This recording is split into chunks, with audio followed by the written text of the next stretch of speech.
ನಾಮಕ್ಕೆ ಅನುಸಾರವಾಗಿ ನಡೆಯದೆ ಪವಿತ್ರಾತ್ಮಾನುಸಾರವಾಗಿ ನಡೆಯುವವರಾದ ನಮ್ಮಲ್ಲಿ ಧರ್ಮಶಾಸ್ತ್ರದ ನಿಯಮವು ನೆರವೇರುವುದಕ್ಕೆ ಮಾರ್ಗವಾಯಿತು. ಆಮೇಲೆ ಅಲ್ಲೆಲೂಯಾ. ನಾವು ಪ್ರಾರ್ಥನೆ ಮಾಡಿಕೊಂಡು ಈ ಸಂದೇಶದ ಭಾಗದ ಒಳಗಡೆ ಹೋಗೋಣ. ಎಲ್ಲ ಕಣ್ಣುಗಳನ್ನು ಮುಚ್ಚಿ ಪ್ರಾರ್ಥನೆ ಮಾಡೋಣ. ಈ 2ನೇ ಭಾನುವಾರ ಕಾಣಲಿಕ್ಕೆ ದೇವರು ಸಹಾಯ ಮಾಡಿದಕ್ಕಾಗಿ ದೇವರಿಗೆ ಸ್ತೋತ್ರ ಸಲ್ಲಿಸೋಣ. ಮಹಾಪರಿಶುದ್ಧವುಳ್ಳತಕ್ಕಂಥ ತಂದೆ, ಭೂಮಿ ಆಕಾಶ ಉಂಟು ಮಾಡಿದ ದೇವರೇ ರಾಜ, ನಿಮಗೆ ಸ್ತೋತ್ರವನ್ನು ಸಲ್ಲಿಸ್ತೇವೆ. ಈ ಮುಂಚಾನೆ ಕಾಲ ಸಮಯದಲ್ಲಿ ಅಪ್ಪ ನಮ್ಮೆಲ್ಲರ ಸಂಗಡ ನೀನು ಮಾತನಾಡಿ ಎಂಬುದಾಗಿ ಪ್ರಾರ್ಥಿಸ್ತೇನೆ.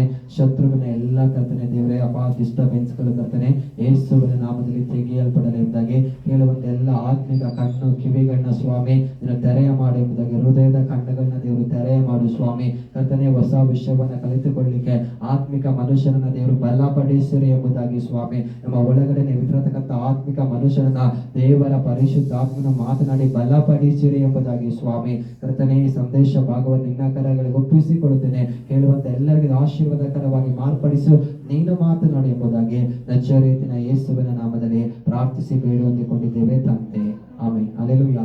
ರೋಮಾಪುರದವರಿಗೆ ಬರೆದ ಪತ್ರಿಕೆ 8ನೇ ಅಧ್ಯಾಯದ 4ನೇ ವಾಕ್ಯ ಹೌದಿ. ಹೀಗಿರಲು ಶರೀರ ಭಾವಕ್ಕೆ ಅನುಸಾರವಾಗಿ ನಡೆಯದೆ ಪವಿತ್ರಾತ್ಮಾನುಸಾರವಾಗಿ ನಡೆಯುವರಾದ ನಮ್ಮಲ್ಲಿ ಧರ್ಮಶಾಸ್ತ್ರದ ನಿಯಮವು ನೆರವೇರುವುದಕ್ಕೆ ಮಾರ್ಗವಾಯಿತು. ಸಾಕು. ಹಲ್ಲೆಲೂಯಾ. ಈ ದಿನ ಸಂದೇಶದ ಶೀರ್ಷಿಕೆ ಈ ಪ್ರಕಾರವಾಗಿದೆ. ಏನಂತಂದ್ರೆ ಆತ್ಮಾನುಸಾರವಾಗಿ ನಡೆಯುವಾಗ ಏನು ನೆರವೇರುತ್ತೆ ಅಂತ. ಇಲ್ಲಾಂದ್ರೆ ನೀವು ಇನ್ನೊಂದು ಟೈಟ್ಲು ಕೂಡ ಇಟ್ಕೋಬಹುದು ಈ ಸಂದೇಶಕ್ಕೆ, ಪವಿತ್ರಾತ್ಮಾನುಸಾರವಾಗಿ ನಡೆಯುವಾಗ ಏನು ಸಂಭವಿಸುತ್ತೆ ಎಂಬುದಾಗಿ. ಆತ್ಮಾನುಸಾರವಾಗಿ ನಡೆಯುವಾಗ ನಮ್ಮ ಜೀವಿತದಲ್ಲಿ ಏನು ನೆರವೇರುತ್ತೆ ಎಂಬುದಾಗಿ ಈ ದಿನದ ಒಂದು ಸಂದೇಶ. ರೋಮಾಪುರದವರಿಗೆ ಬಂದ ಪತ್ರಿಕೆ 8:4 ನೋಡುವಾಗ ಅಲ್ಲಿ ಹೇಳ್ತಾರೆ, ಹೀಗಿರಲಾಗಿ ಶರೀರ ಭಾವಕ್ಕೆ ಅನುಸಾರವಾಗಿ ನಡೆಯದೆ ಪವಿತ್ರಾತ್ಮನ ಅನುಸಾರವಾಗಿ ನಡೆಯುವರಾದ ನಮ್ಮಲ್ಲಿ ಧರ್ಮಶಾಸ್ತ್ರದ ನಿಯಮವು ನೆರವೇರುವುದಕ್ಕೆ ಮಾರ್ಗವಾಯಿತು ಎಂಬುದಾಗಿ. ಅಲ್ಲಿ ವಾಕ್ಯದಲ್ಲಿ ಇರುತ್ತೆ, 2 ಪ್ರಕಾರವಾಗಿ 2 ಅನುಸಾರವಾಗಿ ನಡೀಲಿಕ್ಕೆ ಸಾಧ್ಯ.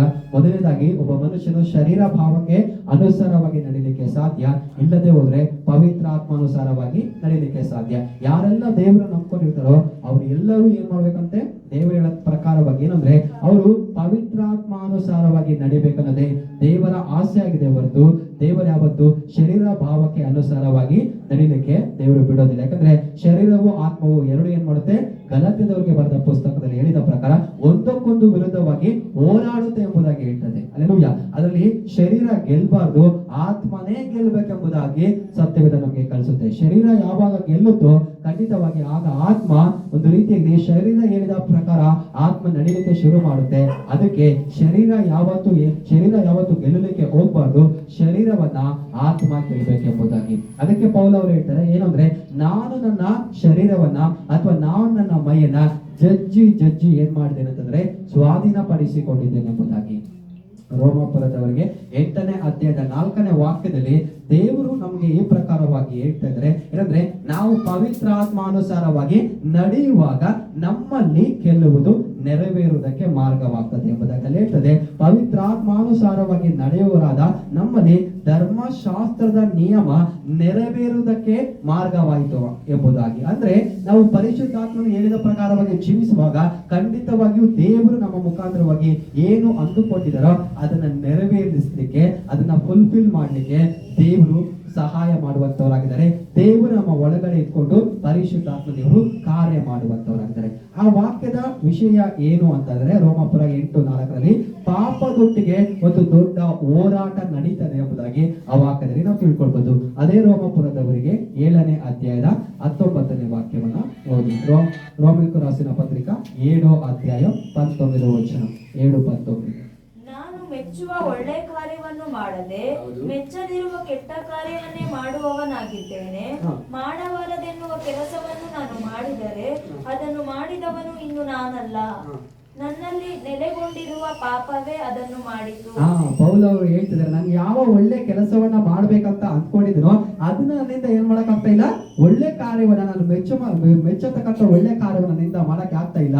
ನಾನು ಮೆಚ್ಚದಿರತಕ್ಕಂತ ಕೆಟ್ಟ ಕಾರ್ಯವನ್ನೇ ನಾನು ಮಾಡುವಂತನಾಗಿದ್ದೇನೆ. ಕಾರಣ ಏನು ಅಂತಂದ್ರೆ, ನನ್ನ ಒಳಗಡೆ ಏನಂತಂದ್ರೆ ಒಂದು ಪಾಪ ಆಳ್ವಿಕೆ ಮಾಡ್ತಾ ಇದೆ. ಆ ಪಾಪ ನನಗೆ ನನಗೆ ಏನ್ ಮಾಡುತ್ತೆ ಅಂತಂದ್ರೆ ನಾನು ಒಳ್ಳೆಯ ಕಾರ್ಯವನ್ನ ಮಾಡ್ಬೇಕೆಂಬುದಾಗಿ ಮನಸ್ಸು ಮಾಡಿದ್ರು ಕೂಡ ಅದು ನನ್ನ ಏನ್ ಮಾಡೋದಿಲ್ಲ, ಒಳ್ಳೆಯ ಕಾರ್ಯವನ್ನ ಮಾಡ್ಲಿಕ್ಕೆ ಅದು ಬಿಟ್ಟು ಕೊಡೋದಿಲ್ಲ. ನಾನು ಯಾವ್ದನ್ನ ಮಾಡ್ಬಾರ್ದು ಅನ್ಕೊಳ್ತೀನೋ ಅದನ್ನೇ ಮಾಡುವ ಹಾಗೆ ಮಾಡುತ್ತೆ, ಯಾವ್ದನ್ನ ಮಾಡ್ಬೇಕು ಅನ್ಕೊಳ್ತೀನೋ ಅದನ್ನ ಮಾಡದ ಹಾಗೆ ಏನ್ ಮಾಡುತ್ತೆ, ಅದು ತಡೆ ಮಾಡುವಂತದ್ದಾಗಿದೆ. ಅದಕ್ಕೆ ಅದು 7ನೇ ಅಧ್ಯಾಯದ 24ನೇ ಹೋಗಕ್ಕೆ ಬರುವಾಗ ಅವ್ರು ಹೇಳ್ತಾರೆ, ಅಯ್ಯೋ ನಾನು ಎಂತ ದುರ್ವ್ಯವಸ್ಥೆಯಲ್ಲಿ ಬಿದ್ದಿರುವ ಮನುಷ್ಯನು, ಇಂಥ ಮರಣಕ್ಕೆ ಒಳಗಾದ ಈ ದೇಹದಿಂದ ನನ್ನ ಬಿಡಿಸುವವರು ಯಾರು ಎಂಬುದಾಗಿ. ಅಂದ್ರೆ ಪಾಪದೊಟ್ಟಿಗೆ ಒಂದು ಶಕ್ತವಾದಂತಹ ಒಂದು ಹೋರಾಟ ನಡೀತಾ ಇದೆ. ಇದರಿಂದ ಹೇಗೆ ಬಿಡುಗಡೆ ಹೊಂದಿಕೊಳ್ಳಿಕ್ಕೆ ಸಾಧ್ಯ ಎಂಬುದಾಗಿ ಭಕ್ತರು ಕೇಳುವಾಗ 8ನೇ ಅಧ್ಯಾಯದ 1-2 ವಾಕ್ಯದಲ್ಲಿ ದೇವರು ಹೇಳುವಂತವರಾಗಿದ್ದಾರೆ. ಓದಿ ರೋಮಾಪುರ 8ನೇ ಅಧ್ಯಾಯದ 1-2 ವಾಕ್ಯ. ರೋಮಿలకు రాసిన పత్రిక 8వ అధ్యాయం 1-2 ವಚನಗಳು. ಆದ್ದರಿಂದ ಕ್ರಿಸ್ತ ಯೇಸುವಿನಲ್ಲಿ ಇರುವವರಿಗೆ ಅಪರಾಧ ನಿರ್ಣಯವು ಈಗ ಇಲ್ಲವೇ ಇಲ್ಲ. ಯಾಕಂದರೆ ಜೀವವನ್ನುಂಟು ಮಾಡುವ ಪವಿತ್ರಾತ್ಮನಿಂದಾದ ನಿಯಮವು ನಿನ್ನನ್ನು ಪಾಪ ಮರಣಗಳಿಗೆ ಕಾರಣವಾದ ನಿಯಮದಿಂದ ಕ್ರಿಸ್ತ ಯೇಸುವಿನ ಮೂಲಕ ಬಿಡಿಸಿತು. ಹಲ್ಲೆಲೂಯಾ. ಆ ವಾಕ್ಯದಲ್ಲಿ ಉತ್ತರ ಕೊಡುವಂತವರಾಗಿದ್ದಾರೆ. 7ನೇ ಅಧ್ಯಾಯದಲ್ಲಿ ಅವ್ರು ಏನೆಲ್ಲಾ ಪ್ರಶ್ನೆಗಳನ್ನ ಕೇಳ್ಕೊಂಡ್ ಬಂದಿದ್ರು ಅದಕ್ಕೆ ಅವರು ಅಲ್ಲಿ ಏನ್ ಮಾಡ್ತಾರೆ, ಉತ್ತರವನ್ನ ಕೊಡುವಂತವರಾಗಿದ್ದಾರೆ. ಅದೇನಂತಂದ್ರೆ ಪಾಪದಿಂದ ಜಯ ಬಂದು ಕಾರಣ ಏನಂತಂದ್ರೆ ಪರಿಶುದ್ಧಾತ್ಮ ದೇವರು ಇರೋದ್ರಿಂದ ಎಂಬುದಾಗಿ, ಜೀವ ಮರಣವನ್ನು ಉಂಟು ಮಾಡುವ ಪವಿತ್ರಾತ್ಮದಿಂದ ಆಗತಕ್ಕಂತ ನಿಯಮ ಎಂಬುದಾಗಿ ಅಲ್ಲಿ ಬರೀತಾರೆ. ಹಲ್ಲೆಲೂಯಾ. ಆದುದರಿಂದ ಕ್ರಿಸ್ತ ಯೇಸುವಿನಲ್ಲಿ ಇರುವವರಿಗೆ ಅಪರಾಧ ನಿರ್ಣಯವು ಈಗ ಇಲ್ಲವೇ ಇಲ್ಲ ಎಂಬುದಾಗಿ. ಒಂದು ಭಕ್ತನ ಜೀವಿತದಲ್ಲಿ, ಯೇಸು ನಂಬಿರತಕ್ಕಂಥ ಆತ್ಮಿಕ ಜೀವಿತದಲ್ಲಿ ಶಕ್ತವಾದ ಹೋರಾಟ ಯಾವುದರೊಟ್ಟಿಗೆ ಆಗುತ್ತೆ ಅಂತಂದ್ರೆ ಖಂಡಿತವಾಗಿ ಸತ್ಯವೇದ ಹೇಳಿದ ಪ್ರಕಾರವಾಗಿ ಅನೇಕ ಹೋರಾಟಗಳಿದೆ. ಆ ಅನೇಕ ಹೋರಾಟಗಳಲ್ಲಿ ಒಂದು ವಿಧವಾದ ಹೋರಾಟ ಏನಂತಂದ್ರೆ ಪಾಪದೊಟ್ಟಿಗೆ ಹೋರಾಟ ಆಗ್ತದೆ ಎಂಬುದಾಗಿ. ಆ ಪಾಪದೊಟ್ಟಿಗೆ ಹೋರಾಟ ನಡೆಯುವಾಗ ಅದರಿಂದ ನಾವು ಹೇಗೆ ಬಿಡುಗಡೆ ಆಗ್ಬೇಕು, ಅದರಿಂದ ನಾವು ಹೇಗೆ ಅದನ್ನು ಜಯಿಸಬೇಕು ಎಂಬುದಾಗಿ ನಾವು ನೋಡುವಾಗ ಪರಿಶುದ್ಧಾತ್ಮ ದೇವರ ಸಹಾಯದಿಂದ ಮಾತ್ರನೇ ಏನಾಗುತ್ತೆ ಅಂತಂದ್ರೆ ಆ ಪಾಪದಿಂದ ನಾವು ಜಯ ಹೊಂದಲಿಕ್ಕೆ ಸಾಧ್ಯ, ಅದನ್ನ ಓವರ್ಕಮ್ ಮಾಡ್ಲಿಕ್ಕೆ ಸಾಧ್ಯ.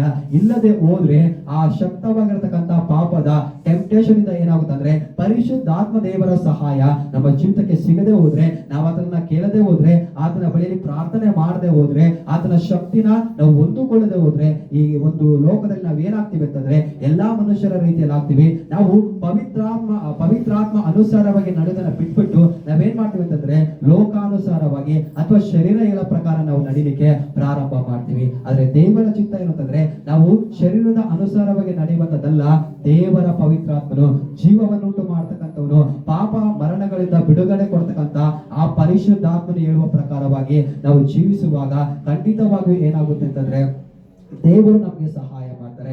ಅದೇ ರೋಮಪುರದವರಿಗೆ 8ನೇ ಅಧ್ಯಾಯದ 4ನೇ ವಾಕ್ಯದಲ್ಲಿ ಓದಿರುವ ಹಾಗೆ ಏನಂತಂದ್ರೆ ಪವಿತ್ರಾತ್ಮನೊಟ್ಟಿಗೆ ನಾವು ನಡೆಯುವಾಗ ನಮ್ಮ ಜೀವಿತದಲ್ಲಿ ಏನು ಸಂಭವಿಸುತ್ತೆ ಅಂತ ಕೇಳುವಾಗ ನಾವು ನೋಡೋಣ. ಆ ವಾಕ್ಯ ಏನು ಸರಿ ಓದಿ. ರೋಮಪುರದವರಿಗೆ 8:4.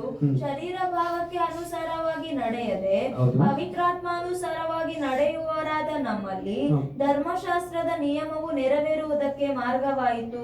ಹಲ್ಲೆಲೂಯಾ. ಪವಿತ್ರಾತ್ಮನೊಟ್ಟಿಗೆ ನಾವು ಪ್ರಯಾಣ ಮಾಡುವಾಗ ನಡೆಯುವಾಗ ಏನು ವಿಶೇಷತೆ ಸಂಭವಿಸುತ್ತೆ, ಏನು ನಮ್ಮ ಜೀವಿತದಲ್ಲಿ ಸಂಭವಿಸುತ್ತೆ ಅಂತಂದ್ರೆ ಆತನು ಅಂದುಕೊಂಡಿರ್ತಕ್ಕಂಥ ಕಾರ್ಯವನ್ನ ಪರಿಶುದ್ಧಾತ್ಮನು ನಮ್ಮ ಮೇಲೆ ಏನು ಒಂದು ಉದ್ದೇಶವನ್ನ ಇಟ್ಟಿದ್ದಾನೋ, ಇವರ ಮುಖಾಂತರವಾಗಿ ಈ ಕೆಲಸವನ್ನ ನಾನು ಮಾಡಿಸ್ಬೇಕು, ಇದನ್ನ ಇವರ ಮುಖಾಂತರವಾಗಿ ನಾನು ನೆರವೇರಿಸಬೇಕೆಂಬುದಾಗಿ ಅಂದ್ಕೊಂಡಿದ್ದೀನೋ ಅದನ್ನ ಪರಿಶುದ್ಧಾತ್ಮ ದೇವರು ನೆರವೇರಿಸಲಿಕ್ಕೆ ನಮಗೆ ಸಹಾಯವಾಗುತ್ತೆ. ಅದಕ್ಕೆ ಪವಿತ್ರಾತ್ಮಾನುಸಾರವಾಗಿ ನಡೆಯುವಾಗ ಅಲ್ಲಿ ಹೇಳುತ್ತೆ ಧರ್ಮಶಾಸ್ತ್ರವು ನೆರವೇರ್ಲಿಕ್ಕೆ ಅದೇನಾಗೋಯ್ತು ಅಂತಂದ್ರೆ ಮಾರ್ಗವಾಯ್ತು ಎಂಬುದಾಗಿ ಸತ್ಯವೇದ ಹೇಳುತ್ತೆ. ಆದ್ರೆ ಲೋಕಾನುಸಾರವಾಗಿ ಜೀವಿಸುವಾಗ ಅಥವಾ ಶರೀರಾನುಸಾರವಾಗಿ ಜೀವಿಸುವಾಗ ಏನು ಸಂಭವಿಸುತ್ತೆ ಅಂತ ಸತ್ಯವೇದ ಕೇಳುವಾಗ ಸತ್ಯವೇದ ಪುಸ್ತಕ ಈ ಪ್ರಕಾರವಾಗಿ ಹೇಳುತ್ತೆ, ಯಾರಾದ್ರೂ ಪವಿತ್ರಾತ್ಮನ ಬಿಟ್ಟು ಲೋಕಾನುಸಾರವಾಗಿ ಅಥವಾ ಶರೀರಾನುಸಾರವಾಗಿ ಜೀವಿಸುವಾಗ ಅವ್ರು ಏನ್ ಮಾಡ್ತಾರೆ ಅಂತಂದ್ರೆ ಅವರು ಕೊಲ್ಲೋದಿಕ್ಕೆ ಬಯಸ್ತಾರೆ, ಅವರು ನಾಶ ಮಾಡ್ಲಿಕ್ಕೆ ಅವರು ಬಯಸ್ತಾರೆ. ಅದು ಮಾತ್ರ ಅಂದ್ರೆ ಬೈಬಲ್ ಹೇಳುತ್ತೆ ಮಹಾಯಾಜಕರಿಂದ ಆತನು ಏನ್ ಮಾಡ್ತಾನೆ, ದೇವರ ಸಭೆಯನ್ನ ಹಾಳು ಮಾಡ್ಲಿಕ್ಕೆ ಏನ್ ಮಾಡ್ತಾನೆ ಅಂದ್ರೆ ಪತ್ರವನ್ನ ಬರೆಸಿಕೊಂಡು ಹೋಗಿ ಕ್ರಿಸ್ತನನ್ನ ಹಿಂಬಾಲಿಸುವಂತವ್ರನ್ನ ತೆಗೆದುಕೊಂಡು ಹೋಗಿ ಜೈಲಲ್ಲಿ ಹಾಕೋದಿಕ್ಕೆ ಆ ವ್ಯಕ್ತಿ ಮುಂದಾಗ್ತಾನೆ. ಈ ವ್ಯಕ್ತಿ ಯಾರು ಅಂದ್ರೆ ಈ ಪತ್ರಿಕೆನ ನಮಗೋಸ್ಕರ ಬರೆದಿರುವಂತ ಅಪೊಸ್ತಲ ಪೌಲ ಅವರು ಅವಾಗ ಕ್ರಿಸ್ತನನ್ನ ತಿಳಿದುಕೊಳ್ಳೋಕ್ಕಿಂತ ಮುಂಚಿತವಾಗಿ ಕ್ರಿಸ್ತನು ಅವರಿಗೆ ಎನ್ಕೌಂಟರ್ ನ ಕೊಡೋದಕ್ಕಿಂತ ಮುಂಚಿತವಾಗಿ, ದೇವರು ಅವ್ರನ್ನ ಸಂಧಿಸೋದಕ್ಕಿಂತ ಮುಂಚಿತವಾಗಿ ಅವ್ರು ಯಾವ ರೀತಿಯಾಗಿದ್ರು ಅಂತಂದ್ರೆ, ಅವರು ಮಹಾಯಾಜಕರಿಂದ ಏನ್ ಮಾಡ್ತಿದ್ರು ಅಂದ್ರೆ ಕ್ರಿಸ್ತನ ಸಭೆನ ಹಿಂಸೆ ಪಡಿಸ್ಲಿಕ್ಕೋಸ್ಕರ ಅವ್ರು ಏನ್ ಮಾಡ್ತಿದ್ರು, ಪತ್ರವನ್ನ, ಕಾಗದವನ್ನ, ಪರ್ಮಿಷನ್ ಲೆಟರ್ ನ ಕೈಯಲ್ಲಿ ಇಟ್ಕೊಂಡು ಏನ್ ಮಾಡ್ತಿದ್ರು, ಗಂಡಸರು ಹೆಂಗಸರು ಅಂದ್ರೆ ಸಿಕ್ಕಾತಕ್ಕಂತ ಎಲ್ಲಾ ಸಭೆಗಳಿಗೆ ಹೋಗಿ ಎಲ್ಲರನ್ನ ಹಿಂಸಿಸುವಂತವರಾಗಿದ್ರು. ಅದಕ್ಕೆ ಹೇಳ್ತಾರೆ, ಶರೀರಾನುಸಾರವಾಗಿ ಜೀವಿಸುವಂತ ಮನುಷ್ಯರು ಅವನು ಕೊಲ್ಲಲಿಕ್ಕೆ ಬಯಸ್ತಾನೆ, ಅವನು ನಾಶ ಮಾಡ್ಲಿಕ್ಕೆ ಬಯಸ್ತಾನೆ, ಅವನು ಹಾಳು ಮಾಡ್ಲಿಕ್ಕೆ ಬಯಸುವಂತವನಾಗಿದ್ದಾನೆ. ಹಲ್ಲೆಲೂಯಾ. ಆದ್ರೆ ಅದೇ ಮನುಷ್ಯನನ್ನ ದೇವರ ಪರಿಶುದ್ಧಾತ್ಮನು ದರ್ಶಿಸುವಾಗ, ದೇವರು ಯೇಸು ಕ್ರಿಸ್ತ ದೇವರು ದಮಸ್ಕ ಪಟ್ಟಣದ ಬಾಗಿಲಲ್ಲಿ ಆ ವ್ಯಕ್ತಿಗೆ ಎನ್ಕೌಂಟರ್ ಆಗುವಾಗ ಆ ವ್ಯಕ್ತಿ ಹೇಳತಕ್ಕಂತ ಒಂದು ಮಾತು ಅಪೊಸ್ತಲರ ಕೃತ್ಯ 20ನೇ ಅಧ್ಯಾಯದ 22ನೇ ವಾಕ್ಯದಲ್ಲಿ ಅವರು ಬರೀತಾರೆ, ನಾನು ಆತ್ಮ ಬಂಧನ ಉಳ್ಳವನಾಗಿದ್ದೇನೆ. ಆ ವಾಕ್ಯ ಓದಿ. ಅಪೊಸ್ತಲರ ಕಾರ್ಯಗಳು 20ನೇ ಅಧ್ಯಾಯ 22ನೇ ವಚನ. ಅಪೊಸ್ತಲರ ಕಾರ್ಯಗಳು 20ನೇ ಅಧ್ಯಾಯ 22ನೇ ವಚನ. ಇಗೋ, ನಾನು ಈಗ ಆತ್ಮ ನಿರ್ಬಂಧ ಉಳ್ಳವನಾಗಿ ಯೆರೂಸಲೇಮಿಗೆ ಹೋಗುತ್ತೇನೆ, ಅಲ್ಲಿ ನನಗೆ ಏನು ಸಂಭವಿಸುವುದೋ ನಾನರಿಯೆ. ಹಲ್ಲೆಲೂಯಾ. ಆ ವ್ಯಕ್ತಿ ಹೇಳ್ತಿದ್ರೆ, ಅದಕ್ಕಿಂತ ಮುಂಚಿತವಾಗಿ ದೇವರ ಸಭೆಯನ್ನು ಹಿಂಸೆ ಪಡಿಸುವಂತವರು, ಕೊಲ್ಲುವಂತವರು, ನಾಶ ಮಾಡತಕ್ಕಂತ ವ್ಯಕ್ತಿ, ಕೋಪದಿಂದ ದೇವರ ಮಕ್ಕಳನ್ನ ಹಿಂಸೆ ಪಡಿಸಲಿಕ್ಕೆ ಬಂದಂತ ವ್ಯಕ್ತಿ, ಯಾವಾಗ ದೇವರು ಅವನಿಗೆ ಎನ್ಕೌಂಟರ್ ನ ಕೊಡ್ತಾರೋ, ದೇವರ ಆತ್ಮನವನ್ನ ಸ್ಪರ್ಶಿಸ್ತಾರೋ, ವ್ಯಕ್ತಿಯಲ್ಲಿ ಸ್ವಭಾವದಲ್ಲಿ ಬದಲಾವಣೆ ಉಂಟಾಗ್ತಿದೆ. ಆ ಬದಲಾವಣೆ ಉಂಟಾಗಿ ಅವ್ರು ಹೇಳ್ತಿದ್ದಾರೆ, ಈಗ ಆತ್ಮ ನಿರ್ಬಂಧ ಉಳ್ಳವನಾಗಿ ನಾನು ಯೆರೂಸಲೇಮಿಗೆ ಹೋಗ್ತೀನಿ. ಅಂದ್ರೆ ನಾನು ಈಗ ನನ್ನ ಮಾಂಸದ ಕಂಟ್ರೋಲ್ ಅಲ್ಲಿ ಇಲ್ಲ, ನಾನು ಈಗ ಶರೀರ ಭಾವಕ್ಕೆ ಅನುಸಾರವಾಗಿ ನಾನು ನಡೀತಾ ಇಲ್ಲ, ನನ್ನನ್ನ ಆತ್ಮದ ದೇವರು ಏನ್ ಮಾಡಿದ್ದಾರೆ, ಬಂಧಿಸಿದ್ದಾರೆ ಎಂಬುದಾಗಿ. ಈಗ ನಾನು ನನ್ನ ಕಂಟ್ರೋಲ್ ಇಲ್ಲ, ಪರಿಶುದ್ಧಾತ್ಮ ದೇವರು ಏನ್ ಹೇಳ್ತಾರೋ ಆ ಪ್ರಕಾರವಾಗಿ